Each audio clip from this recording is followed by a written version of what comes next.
자, 1번. 다음 중 주어진 구간에서 최대값과 최소값을 반드시 갖는 것은. 자, 우리가 배웠던 내용에 의하면 최대 최소 정리라는 걸 떠올릴 수 있느냐를 묻는 거야. 최대 최소값을 반드시 가지기 위한 조건은 주어진 함수가 뭐가 돼야 되고요? 맞아요. 연속이 돼야 되고, 만약에 구간이 있었다라면 무슨 구간이 돼야 된다? 닫힌 구간이 돼야 된다. 그래야만 반드시 가질 수 있을 것이다. 그러니까 연속이면서 닫힌 구간이 아니야. 그러니까 실수문제에서 보겠대. 그러면 최대 최소값을 가질 수도 있고 안 가질 수도 있겠지. 근데 이제 반드시 가지려면 연속이면서 닫힌 구간이 돼야 돼. 이걸 기억한다면 일단 2번은 열린 구간이라서 제외시켜 주시면 될 거고요. 자, 그 다음에 연속인 함수를 찾아야 되는데, 자, 1번 분수함수지. 분수함수는 분모가 뭐 되는 지점에서는 0 되는 지점에서는 뭐다? 불연속이다. 배웠잖아. 그래서 지금 우리가 말하는 이 구간은 마이너스 2를 포함해서 2까지인데 0이라는 것도 그 안에 있으니까 0에서는 불연속일 거라서 연속이 되진 않겠지. 그래서 1번도 제껴줄게요. 됐지? 자, 그 다음에 4번도 보시면 4번도 여기 분수함수잖아. 맞지? 분수함수니까 여기가 얼마 되는 지점에서 0, 다시 말하면 x는 1이라는 지점에서 불연속이 될 건데 구간을 보니까 0과 2 이렇게 돼 있지. x 값을 0부터 2까지 보자고 돼 있단 말이야. 그 안에 우리가 x가 1이라는 게 포함되어 있을 테니까 그 지점에서는 불연속이라서 최대 최소를 반드시 가질 수 있다라는 조건에 해당하지 않구나 라고 그냥 쉽게 생각하시면 됩니다. 자, 그럼 3번 같은 경우에는 보면 알겠지만 정의역 자체가 로그 함수기 때문에 정의역 자체가 x가 0보다 큰 쪽에서 정의되어 있단 말이야. 맞지? 자, 근데 우리가 봐야 되는 구간은 이렇게 닫힌 구간 1부터 시작해서 10까지라고 되어 있어요. 그럼 그 사이에서는 그래프가 연속 맞잖아요. 그러니까 3번은 반드시 가지게 될 것이다. 이렇게 개념적으로 접근하시면 될 것 같습니다. 자, 그 다음에 예제 2번 볼게요. 방정식의 오직 하나의 실근을 가질 때 다음 중 이 방정식의 실근이 존재하는 구간은 어떻게 됩니까? 라고 물었습니다. 자, 봐봐요. 방정식의 해를 찾아보라는 문제가 아니라, 자, 실근이 존재 유무를 물어본다. 그리고 심지어 구간을 물어본다. 이거 뭐 이용하라는 문제다? 맞아요. 사이값 정리. 떠올려라는 문제. 정확하게 얘기하면 사이값 정리의 활용을 떠올려라는 거지. 자, 사이값 정리의 활용은 얼마인 선을 기준으로 보겠다? 맞아요. y는 0이라는 선을 기준으로 어떤 구간을 설정했었을 때, 그 구간이 뭐일지는 몰라요.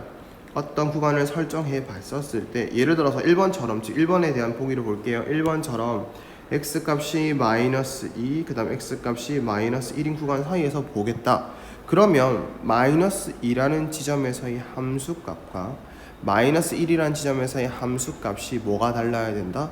부호가 달라야 된다. 왜냐? y는 0이라는 선을 기준으로 보기 때문에 함수값이 달라야 된다는 사이값 정리의 내용을 부호가 달라야 된다라는 말로 바꾸게 되지. 그게 활용이잖아.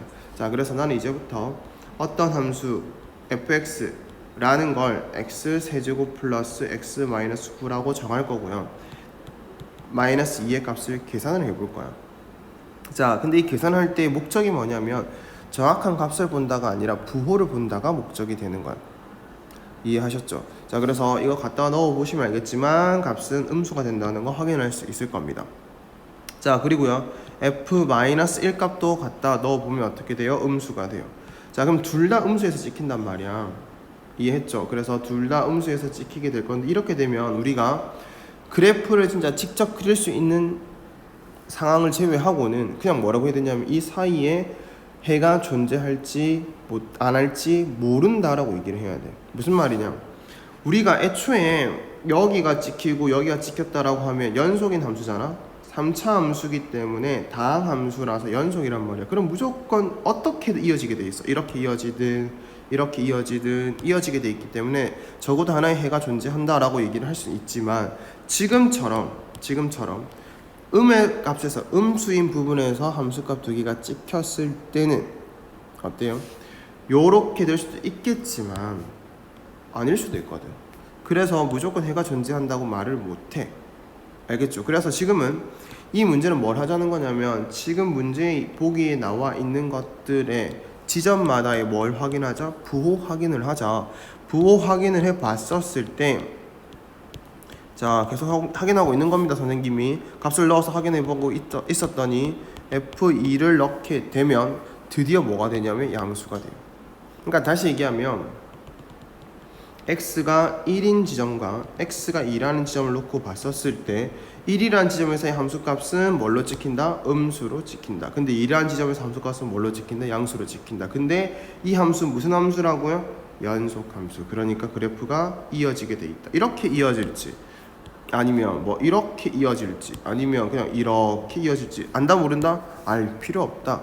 해의 존재 유무만 살피면 되기 때문에 이 사실 하나는 음수고 하나는 양수다. 그리고 그래프가 뭐다? 연속이다 라는 이 사실 가지고 해가 존재한다는 걸 밝히자. 그게 사이값 정리의 활용이었다. 그래서 답은 뭐라고 보면 된다? 4번이라고 보시면 됩니다. 할 수 있겠죠? 자, 그 다음에 예제 3번 보시면 연속함수 fx라고 되어 있고요. 그 다음 조건들을 보니까 fx랑 f-x랑 같다라고 되어 있네. 혹시 이거 무슨 말인지 알고 있을까요? 맞아요. 주어진 함수 fx가 y축 대칭 그래프입니다. 이런 걸 주는 정보지. 자, 그 다음에 이제 또 뭐 줬냐면 f1 값과 f2 값을 곱해봤더니 0보다 작대. 자, 그 다음에 f3 값과 f4 값을 곱해봤더니 0보다 작대. 뭐가 막 떠올라? 사이값 정리가 떠오르지. 자, 그리고 심지어 마지막에 뭐라고 물었냐면 방정식 fx = 0의 실근의 존재 유무.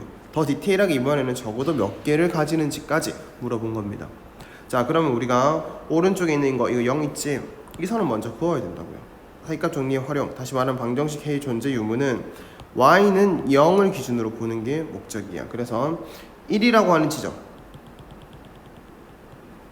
1이라고 하는 지점, 그 다음 2라고 하는 지점, 그 다음에 3이라고 하는 지점, 4라고 하는 지점을 이렇게 그을 거예요. 1, 2, 3, 4 x값입니다. 자, 근데 여기 각각의 위치를 잡은 거 이렇게 자 4라고 잡았는데 선생님 이 선을 하나 더 그었어. 이거 왜 그었을까? 0이라고 표현을 할 거고요. y축 대칭인 그래프라고 했으니까 여기에 뭐도 표현해 봐야 되겠다. 마이너스 1도 그 다음에 마이너스 2도 좀 더 이어볼게요. 그 다음에 마이너스 3도 마이너스 4도 같이 표현해 볼 수 있겠다. 자, 첫 번째 조건부터 봅시다. f1이랑 f2랑 곱했더니 0보다 작다. 무슨 말이야? 그치? f1이랑 f2랑 함수값의 부호가 달랐다. 만약에 1에서의 함수값이 음수였다면 2에서는 뭐다? 양수였다. 이런 걸 얘기하는 거지. 맞죠? 자, 그 다음에 f3이랑 f4는 그치? 부호가 또 달랐다. 자, 근데 이게 이런 식으로 다를지 아니면 이런 식으로 다를지 모르지. 선생님 그게 왜 차이가 있어요? 라고 생각하면 해보면 연속 함수기 때문에 만약에 지금과 같은 케이스라면 이렇게 가게 됩니다. 그럼 교점이 몇 개가 생기게 되냐면 하나, 둘, 세 개가 생기게 되지. 하지만 만약에 이 3에서랑 4에서의 함수값이 이렇게 생긴다면 어떻게 돼요? 이렇게 그려질 수도 있는 거기 때문에 교점 몇 개 생겨? 2개가 생겨. 자, 그럼 이제 생각을 하는 거야. 중요한 사실이 뭘까? 왜 우리에게 부호가 다르다라는 걸 줄까? 이걸 생각을 해보면 자, 2에서 1에서의 함수값을 찍지 마세요. 그냥 저거는 이 부분은 너네에게 뭘 주기 위한 정보냐면 f1이랑 f2에서의 함수값의 부호가 다르고 fx가 연속 함수니까 1과 2 사이에 어딘가에 근이 하나 존재할 것이다 라는 걸 주기 위한 정보인 거야. 그러면 f3과 f4가 0보다 작다는 뭘 주기 위한 정보다? 3과 4 사이에 적어도 하나의 근이 생깁니다 라는 정보를 주는 거라고요. 여기까지 이해했을까요? 그러니까 여기는 어떻게 될지 아직 모르니까 괜히 그림 그려가면서 하지 말라. 우리가 지금 그러니까 우리가 궁금한 거는 적어도 몇 개인지, 다시 얘기하면 최소한 몇 개인지를 묻는 거라고. 여기까지 이해했죠? 자, 근데 우리가 여기서 추가적으로 y축 대칭을 하잖아. 그럼 1과 2 사이에서 근이 생긴다면 마이너스 1과 마이너스 2 사이에서도 근이 생기겠지. 3과 4 사이에서 근이 생긴다면 마이너스 3과 마이너스 4 사이에서도 근이 생기겠지. 그래서 우리가 알 수 있는 건 최소한 몇 개는 가진다는 걸 알 수가 있다. 4개를 가진다라는 걸 알 수가 있다. 이렇게 정리하시면 됩니다. 됐죠? 자, 그 다음 마지막으로 예제 4번 볼게요. 이게 조금 까다로울 수 있는데 볼게. 자, x에 대한 다음 함수 fx가 다음을 만족시킨다. 가 조건이 있고 나 조건이 있습니다. 자, 우리가 이때까지 배웠던 거 잘 생각해보면 x가 0으로 가고 있는 극한에 대해서 설명을 했어요. 그럼 가볼게. 꼴 분석부터 해야 되겠지? 자, 그럼 x가 0으로 가까이 갑니다. 이거 어디로 가요? 0으로 가요. 자, 근데 극한이 존재하네? 그럼 이것도 어디로 가야 돼? 0으로 가야 돼. 근데 다행히 무슨 함수래? fx는 다항함수래. 그래서 이렇게 극한이 0으로 간다라는 걸 알았지만 그거는 결국 f0 값이 0이라고 준 거랑 똑같아요. 다항함수라서. 자, 그 다음에 x가 마이너스 1로 가까이 가면 여기 어디로 갑니까? 0으로 갑니다. 저 똑같이 극한값 존재했네. 그럼 얘도 어디로 가야 돼? 0으로 가야 돼. 자, 같은 이유로 우리는 어디까지 바로 알 수 있다? f-1이 0이라는 것까지 알 수가 있다. 자, 그럼 봐봐. 여기까지 밝혔어. 그리고 우리한테 뭘 물어봤냐면 마이너스 1과 0 사이에서 구간 마이너스 1과 0 사이에서 방정식이 적어도 몇 개의 시간을 가집니까? 라고 물었어요. 그럼 이제 방정식의 해를 찾기 위해서 자, 그래프를 그릴 거야. y는 0을 기준으로 봐야 되겠지. 자, 그럼 y는 0을 기준으로 그래프를 보려고 하는데 내가 안 사실이 있어. 마이너스 1에서 0을 가져. 맞지? 그 다음 또 얼마에서? 0에서 0을 가져. 그리고 심지어 이 문제는 딱 어디랑 어디 사이에서 봐달래? x가 얼마인 곳에서 마이너스 1인 곳에서부터 x가 얼마인 곳까지 0인 곳까지 사이에서 봐달라고 했고, 이건 실제로 봤더니 구간 자체가 닫힌 구간이라서 여기도 실선으로 표현해도 괜찮을 것 같아. 여기 범위 사이에서 보면 돼. 아, 그러니 큰 가지는 거 여기 맞고 여기 맞네. 몇 개야? 2개. 자, 이렇게 해서 틀리는 사람이 많아요. 그래서 이게 조금 처음에 선생님 이 문제 설명할 때 조금 까다로울 수 있다라고 얘기를 하는 건데, 뭐냐면 왜 이게 잘못됐냐면 아직 우리는 저 극한을 제대로 다 해석한 게 아니어서 그래요. 자, 볼게요. 우리가 이렇게 해석을 했었을 때는 뭐만 해석한 거냐면 극한값이 존재한다, 그렇기 때문에 f0은 0이 된다 까지 한 거야. 무슨 말이냐, 그게 1이었든 2였든 3이었든 상관없이 저건 됐을 거라고. 됐지? 그러면 극한값이 1로 나온 거는 써먹지 않은 거거든. 됐죠? 자, 그래서 이제 다시 정리합니다. f0이 0인 거 알았고요. 그 다음 f-1이 0인 거까지 알았는데, 그럼 우리가 어디까지는 알 수 있는 거냐면 아직 이거 사용하지 않았고 사용하기 위해서 다시 정리를 이렇게 하는 거야. 아, fx라고 하는 놈은 누구를 인수로 가진다? f0이 0이라며 x를 인수로 가진다. f-1이 0이라며 x 플러스 1을 인수로 가진다. 근데 이 다항함수는 몇 차식인지 도저히 알 수가 없어. 그래서 남은 식들을 그냥 gx라는 새로운 다항함수라고 설정을 할 겁니다.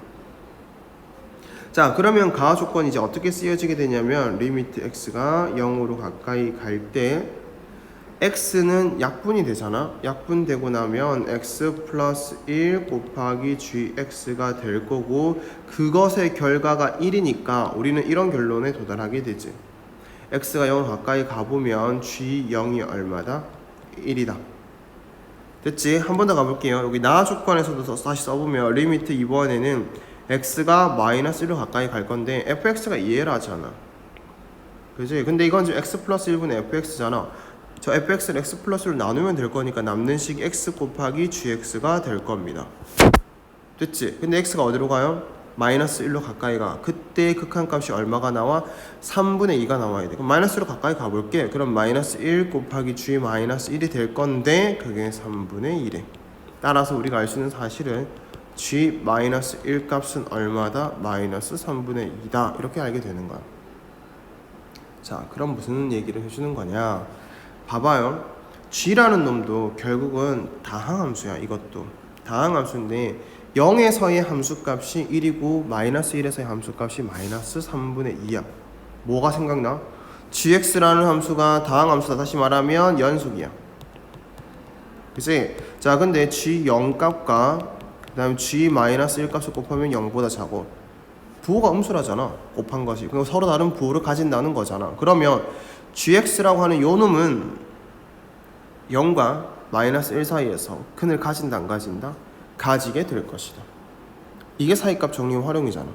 그러니까 이 fx라고 하는 놈이 자 x 이퀄 0에서 근 가지지, 그 다음에 x 이퀄 마이너스 1에서 근 가지지, 그리고 gx에서도 새로운 근 하나가 생겨. 어디에서? 0과 마이너스 1 사이에서. 그러니까 fx도 0과 마이너스 1 사이에서 어딘가에는 근이 생길 수밖에 없다.